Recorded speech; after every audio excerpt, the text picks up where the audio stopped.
Biden's freeze on oil, gas leases on public land temporarily reinstated. President Joe Biden won temporary permission to once again pause energy leasing on federal lands and waters, after a U.S. appeals court found a trial judge's order against the moratorium too vague to review. The court on Wednesday threw out the judge's nationwide injunction forcing a restart of leasing from the Gulf of Mexico to Alaska and ordered the judge to revisit the issue. In the meantime, Biden's pause stands. The ruling came in a dispute between the administration and 13 energy-producing states led by Louisiana that sued to force Biden to resume leasing he paused a week after taking office. After the lower court last year issued its preliminary injunction against the leasing moratorium, the government appealed. We cannot reach the merits of the government's challenge when we cannot ascertain from the record what conduct, an unwritten agency policy, a written policy outside the executive order, or the executive order itself, is enjoined, the appeals court wrote on Wednesday. New climate law. It isn't clear what immediate effect the ruling will have. Under the just enacted Inflation Reduction Act, which provides hundreds of billions of dollars to fight climate change, the Interior Department is required to hold 2 auctions of oil and gas leases in the Gulf of Mexico. The law also makes future renewable energy projects on federal lands and waters contingent on leasing.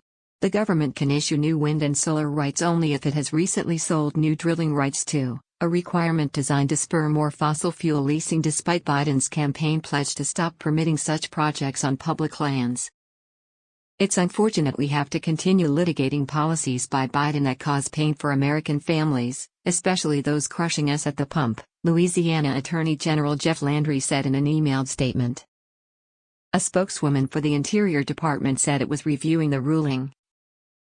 The practical impacts of the ruling, and even of the case's ultimate outcome, may be minor given those leasing mandates, said Eric Medlito, president of the National Ocean Industries Association, which represents offshore oil and wind companies.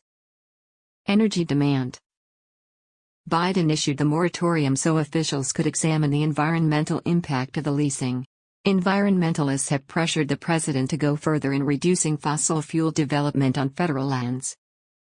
Drew Caputo, vice president of litigation at the environmental advocacy group Earth Justice, called on the Interior Department to swiftly overhaul federal oil leasing.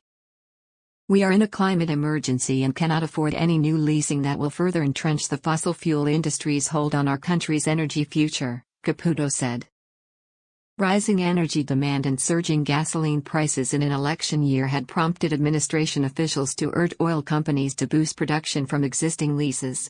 Energy interests say the U.S. can't afford to curtail new development on public lands and waters, which collectively provide about a quarter of the nation's crude oil supply. Environmental impact. Although new offshore production can take years to bring online, oil industry executives say the new auctions are needed to replenish reserves and offset natural declines at existing wells in the Gulf. After the lower court judge ordered the Interior Department to restart sales, environmental groups objected in a separate action.